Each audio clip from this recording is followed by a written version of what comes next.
दोस्तों, मेरे चैनल कथा भक्ति में आप लोग का स्वागत है। आज हम ओमकार की कथा सुनेंगे, ओमकार लिंग की कथा सुनेंगे।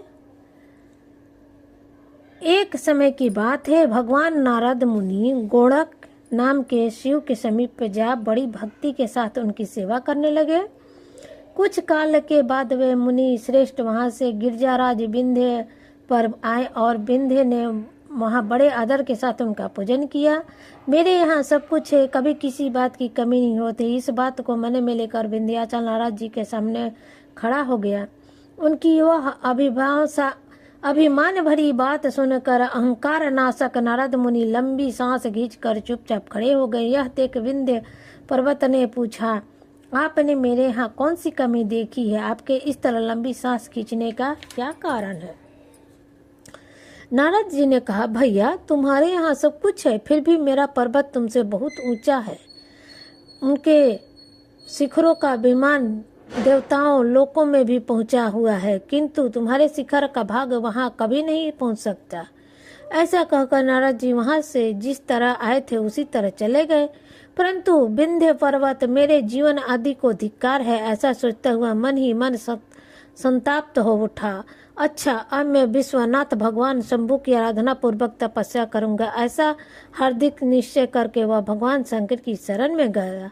तदपरांत जहाँ साक्षात ओमकार की स्थिति थी वहां पहुंच संताप पूर्वक जाकर उसने शिव की पार्थिव मूर्ति बनाई और 6 मास तक निरंतर शंभु की आराधना करके शिव के ध्यान में तत्पर हुआ। अपनी तपस्या के स्थान से हिलता नहीं।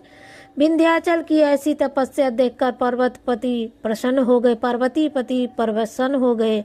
उन्होंने विंध्याचल को अपना वह स्वरूप दिखाया जो योगियों के लिए भी बहुत दुर्लभ है। वे प्रसन्न हो उस समय उससे बोले, विंध्य तुम मानो वंचित वर मांगो, मैं भक्तों को अभिष्ट कर वर देने वाला हूँ और तुम्हारी तपस्या से प्रसन्न हूँ।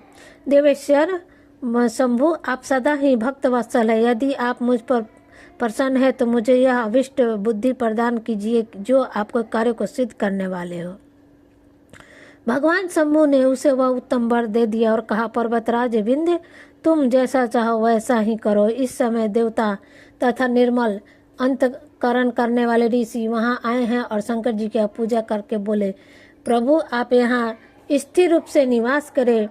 देवताओं की यह बात सुनकर परमेश्वर शिव प्रसन्न हो गए और लोगों को सुख देने के लिए उन्होंने सहर्ष वैसा ही किया। वहाँ जो एक ही ओंकार लिंग था वह 2 स्वरूप में विभक्त हो गया।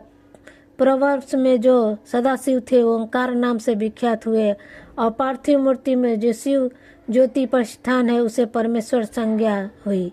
इस प्रकार ओंकार और परमेश्वर ये दोनों शिवलिंग भक्तों को अभिष्ट कर फल प्रदान करने वाले हैं।